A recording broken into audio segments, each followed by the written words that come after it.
Welcome to the Growth Pod. Today on the podcast, we have Richard Walsh. Richard is a 30-year seasoned entrepreneur. He's the best-selling author of Escape the Owner Prison, the contractor's new way to scale, regain control, and fast-track growth while loving life. A speaker and podcast host, he's a husband and father of 6 children, a U.S. Marine, champion boxer, black belt, and an internationally recognized steel sculptor. His expertise lies in combining strategic and tactical approaches. He's able to deliver immediate problem solving results along with strategic long term implementation of systemization and scalability.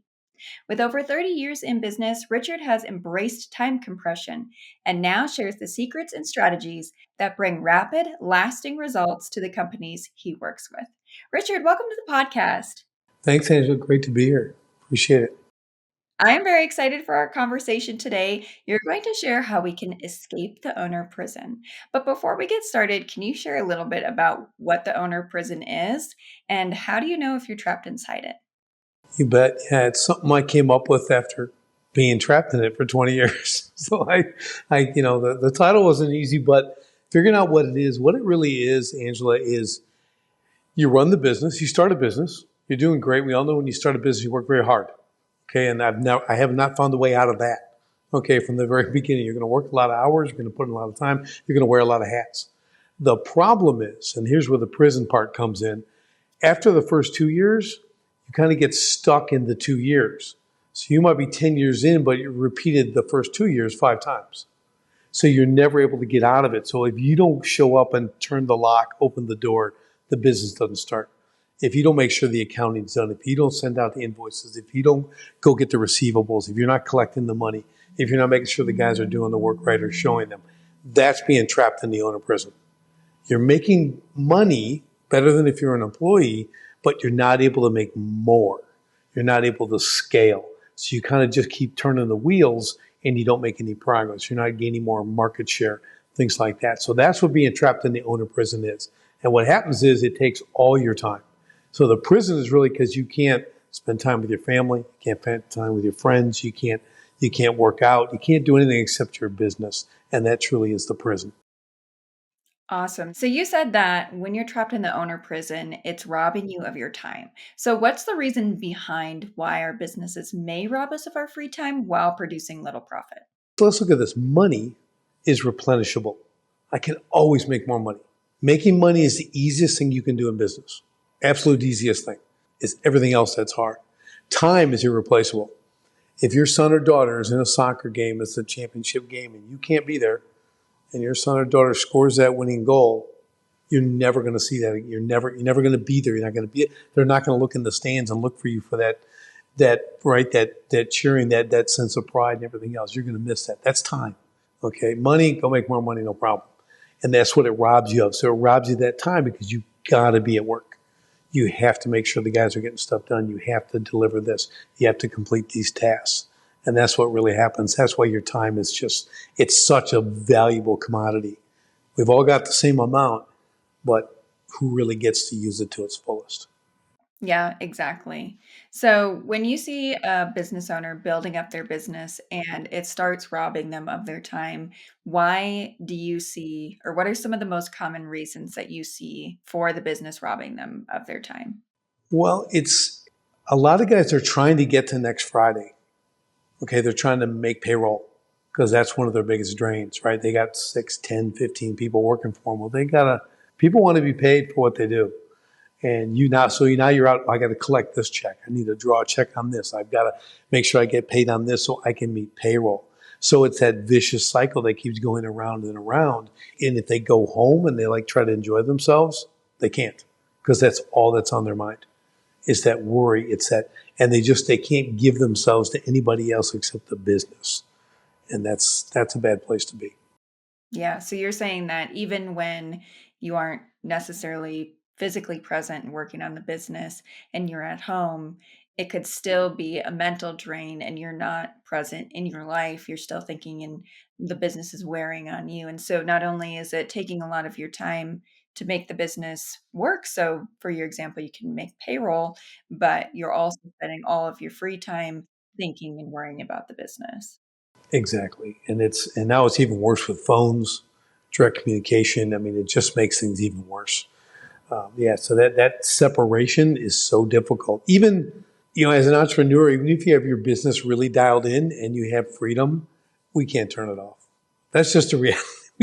We can do little blocks, but really, it's like if someone wants to talk about, for me, if they want to talk about sports or business, I'll talk business all day. I don't care about sports. So it's like just yeah, I'm not going to be very interested in talking about a football game, but you want to talk business, we're going to do that all day. So that's the entrepreneurial mindset.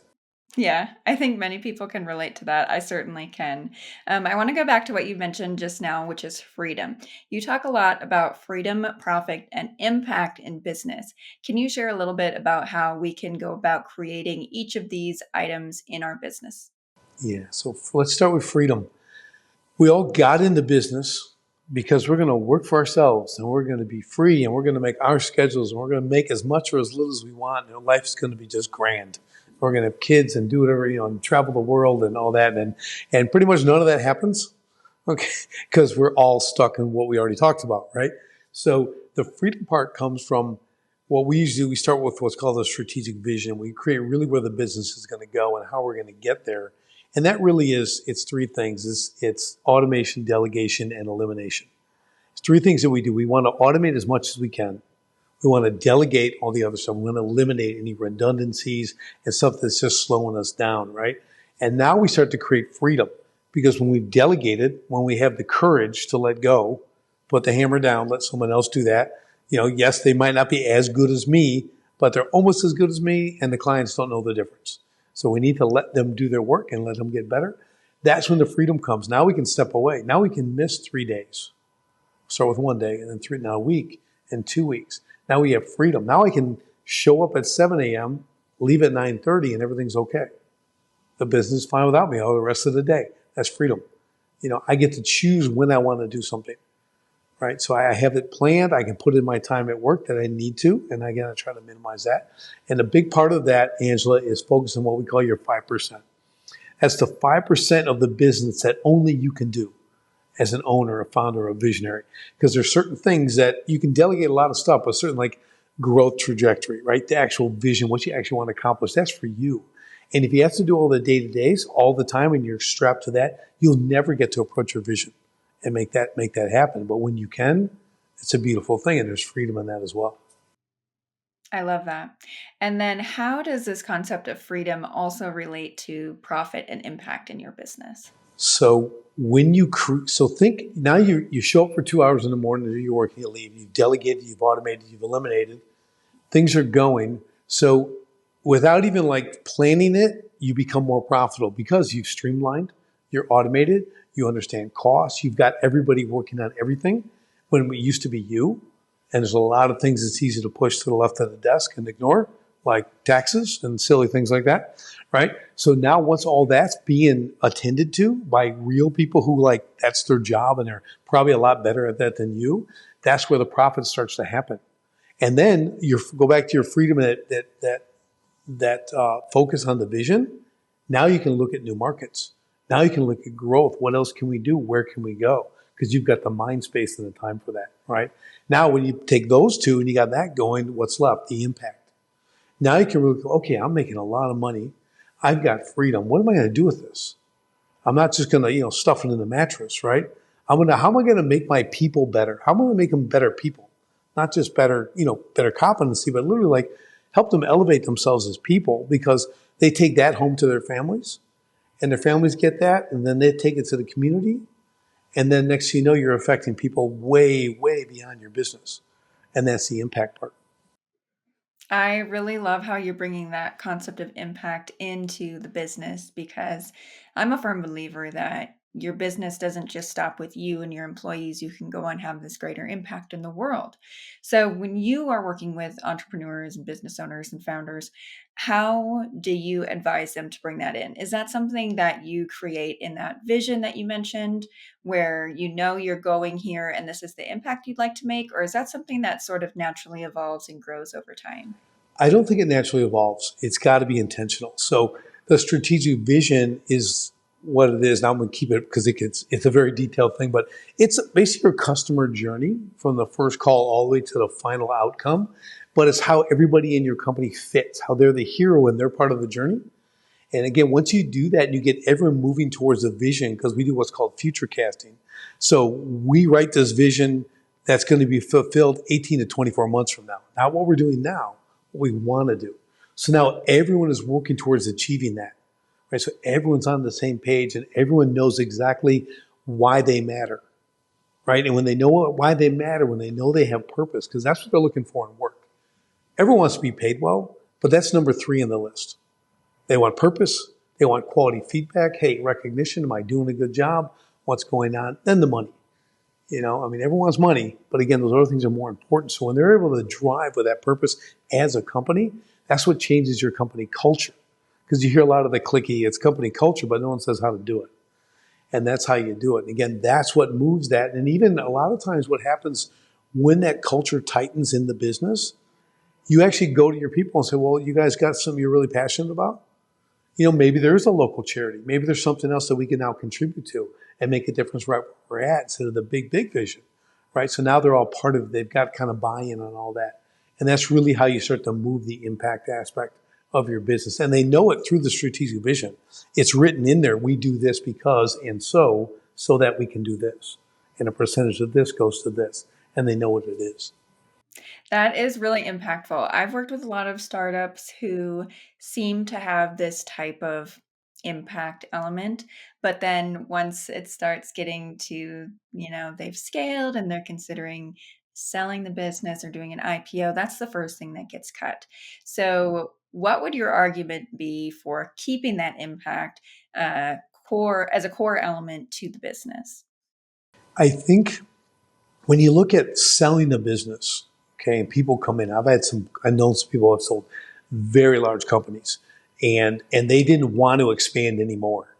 Like they were doing 400 million a year and people came and said, we can get this to $1 billion. And they dropped the big, 9,000 page investment strategy and everything else. And my friend says, no, I'm good. I'm stepping out. I've had enough. I've dealt with espionage. I've dealt with this, everything else, but they're going to take it. So he got a big payout left. And they got it to $1 billion. And his thing that was really cool was he goes, you know what's neat though? The culture is still alive there, what I built. So it's really how you build it and what it becomes. And like if you're going to sell a business, if you're going to stay there, that's one thing. But if you're going to walk away, I would say who's ever coming in, and you never have the final say really, but are they interested in the culture? Do they understand if you build it right, the culture is what makes the job, which makes the business work. So if you don't keep the culture, you're not going to have a business. You'll end up breaking it into pieces or just, go in a different direction. So I think it's really how you solidify the culture in the business. So everyone's attached to that vision, understand that the vision can tweak. It can go different directions. It can get improved as they start to achieve things, but that's what drives them constantly. And if someone can get a hold of that when they bring in a new CEO or whatever that might be, they're able to carry that mantle forward if you do it right. I love what you said about the culture makes the business. I think that's really important. And if you are a business owner just starting off, you're not necessarily thinking about that. But I think that there's so much value and insight into having that strategic vision, not only for the business, but like you said, how that ladders up to the greater impact that you want to be making in the broader community. So now that we talked a little bit about that and we've teased a little bit about selling your business, why is it important to have an exit strategy for your business? Not just selling your business, but just an exit strategy in Yeah, general. this is really important, Angela. And you're talking about startups, right? So I deal a lot with, I have startup programs and things like that people do. I don't work with a lot of startups because I need people who have scars and have been through kind of, been over the bumps. Startups is a hard place. But I always tell people, well, the best time to have an exit, to create an exit strategy is before you start your business, before you launch. The second best time is right now. Okay, and here's the reason. So if I'm going to go anywhere, I'm going to jump in my car and I'm going to California and I'm in Wisconsin right now, right? I'm going to get and I don't know where California is. Okay, how easy is it going to be for me to get there? Granted, I know I just got to go west, and if I know west, I might eventually get there. But what roads am I taking, everything else, right? How much fuel am I going to need to get there? Do I have to factor that in? What am I actually going to, what's the actual vehicle that's going to get me there? What kind of terrain am I going to go over? What's this actually going to look like for me? That's exit strategy, right? What does it look like? So here's how it looks. So, okay, I've started the business and they say, okay, I'd like to do this for 10 years. I want to sell it for X amount of dollars. Okay. And in that same time, I want to create passive income. So I want to obtain assets with my active business income. I want to use that to create that. So that passive income replaces my active business income. So let's say I want $1 million a year income. I want $80,000 a month in income.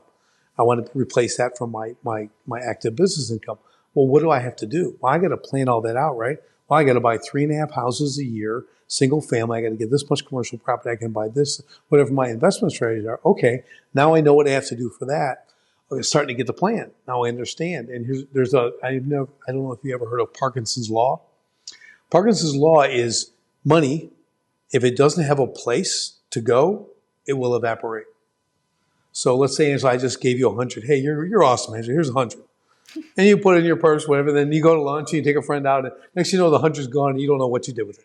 You don't know what you ate or drank or you did something. So that's Parkinson's law, right? But you know how now the paycheck comes in. Okay, 10% goes here, 5% goes here, 10% goes to my church. This goes right here. This much goes to my investment. Now everything has a place, right? So now I can really get that plan. Now you're in business, you're making money, it's starting to get successful. So what happens then? Opportunity tends to just show up. And people have these great ideas for you to continue on a little wing of your business. Hey, you really should invest in this and do that. Well, it could be good, it could not, but how do you know? Well, you use your exit strategy. That's your filter. So if I do this opportunity as well, will it get me closer to my exit strategy or will it detract from it?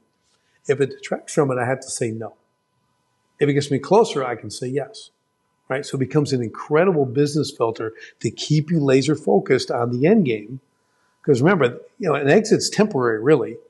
Because you might get 9 years in and go, I'm having so much fun and making so much money. I'm not getting out of this. I'm going to push it out 5 more years. And you can do that. You can move the goalposts or you can make it sooner, right?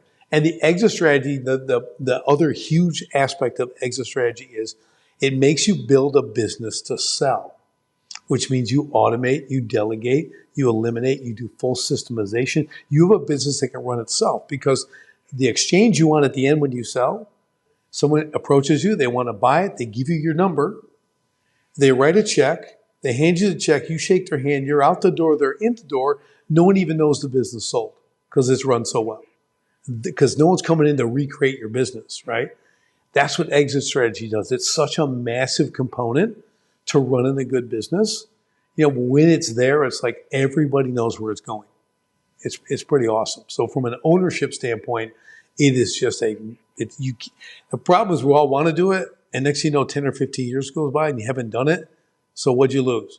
10 or 15 years of building assets and all that cool stuff. So that's why I think it's so critically important to put in place. Yeah, it really brings the conversation full circle. You have to have the exit strategy set at the beginning to be able to inform your strategic plan, to be able to make the impact that you want to make, to then be able to exit per your exit strategy and do whatever it is that you want to be doing afterwards. Or, like you said, continue because you're having so much fun, or turns out you were really lucky with your investments and you can do it earlier or whatever. But it really starts at the onset of your business, or like you said, now if you don't have one. Yeah, I think one other element of that too that I think I learned long after my first business, your family understands the exit strategy. They know what you're working for. They know what the game plan is. Because most people, your family, you're just out getting the next Friday. So it's nothing but anxiety for your wife. Maybe not your children, but your wife will have the anxiety, which then your children will get it because they don't know the plan. And they don't need to be part of working to get the plan in a sense. But if they know that there's a real plan, that's security. And that's like the number one human core need, especially for wives, for women. If your wife's at home with children like mine was, 6 kids, we're homeschooling them, doing all that stuff, she needs to know the game plan. Because if she's got to worry every week, where things are coming from and what's going on and what are you really doing with this business and where's the money and Wow, that's a lot of anxiety. So you get that extra strategy, and all that kind of goes away. It makes it a much better life to live. Yeah, it's something that someone can easily check progress against. Okay, I do see that progress is happening. I'm feeling secure in the plan. And even when things don't go to plan, I'm sure that it still provides security and like that feeling of, well, things aren't going right at this moment, but we know that we can get back on track and things will be okay in the future. Right. The old saying, "No battle plan ever survives the first shot." Yeah, I love It's that. just it's just how it is. So you just got to keep Yes, adapting. roll with the punches. Amazing. So, what's next for you, Richard? Well, my Sharpen the Spirit coaching, which is what I do. So we help. My goal is to help 10,000 business owners create more freedom, profit, and impact in their business.